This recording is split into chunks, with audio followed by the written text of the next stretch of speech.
សួស្តីបងប្អូនទាំងអស់គ្នាឥឡូវយើងបន្តមកលំហាត់ទី3របស់យើងបន្តទៅទៀត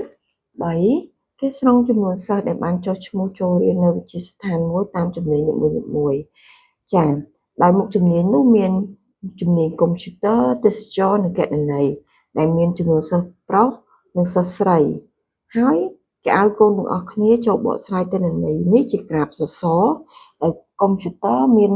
សិស្សចូលរៀនចំនួន20នាក់ប្រុស6នាក់ស្រីទេសចរមានប្រុស10នាក់ស្រី26នាក់រីឯគណនេយ្យមានប្រុស14នាក់និងស្រី14នាក់អញ្ចឹងយើងជំនាញដំបូងកូនត្រូវបកស្រាយទិន្នន័យនេះជាក្រាបសសរភ្លោះដែលគូបន្ទាត់ឈរនិងបន្ទាត់ដេកហើយកូនតំណាងថាតាមបន្ទាត់ឈរកូនតំណាងឲ្យគេហើយបន្ទាត់ដេកកូនតំណាងឲ្យគេអញ្ចឹងបន្ទាត់ឈរអ្នកគ្រូតំណាងថាគឺជាចំនួនសិស្សចាចំនួនសិស្សរីឯបន្ទាត់ដេកអ្នកគ្រូតំណាងជាប្រភេទមុខជំនាញ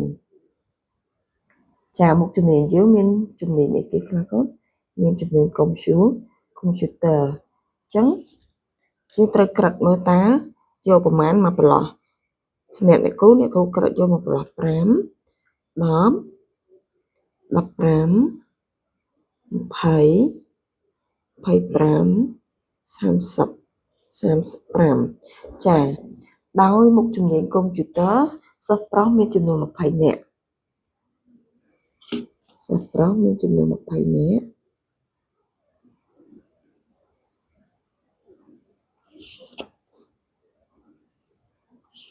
រីឯសិស្សស្រីមានចំនួន6នាក់5 6ចាពេលនោះកូនចាំធ្វើកំណត់សម្គាល់ឲ្យគេផងបើកូនដាក់ថាសម្គាល់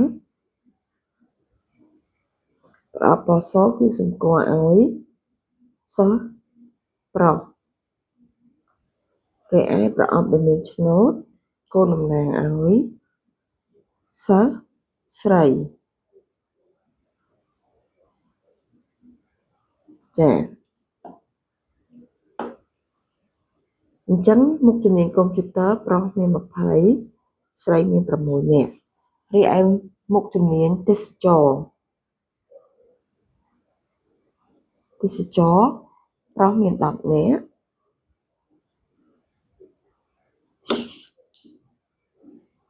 ប្រុស10នាក់ស្រីមានចំនួន26នាក់5 10 15 20 25 25 26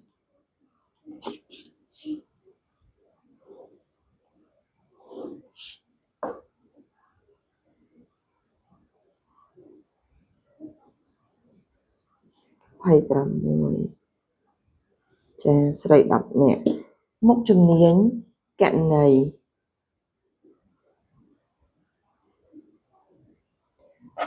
សិស្សប្រុសមានចំនួន14នាក់5 10 15 15ក្រោម14បន្តិច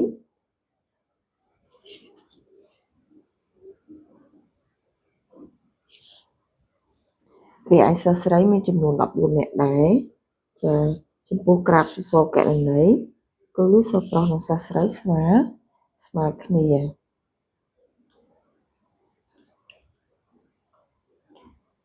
នាក់ចំពោះបំណកស្រាយការបកស្រាយទិន្នន័យក្រាបសសរនៅលំហាត់ទី3ត្រូវបានបញ្ចប់ត្រឹមនេះអញ្ចឹងសូមបងប្អូនឬក៏សិស្សានុសិស្សទាំងអស់គ្នាជួយចុច Subscribe និងសញ្ញារូបកណ្ដឹងដើម្បីទទួលបានលំហាត់បន្តទៅទៀត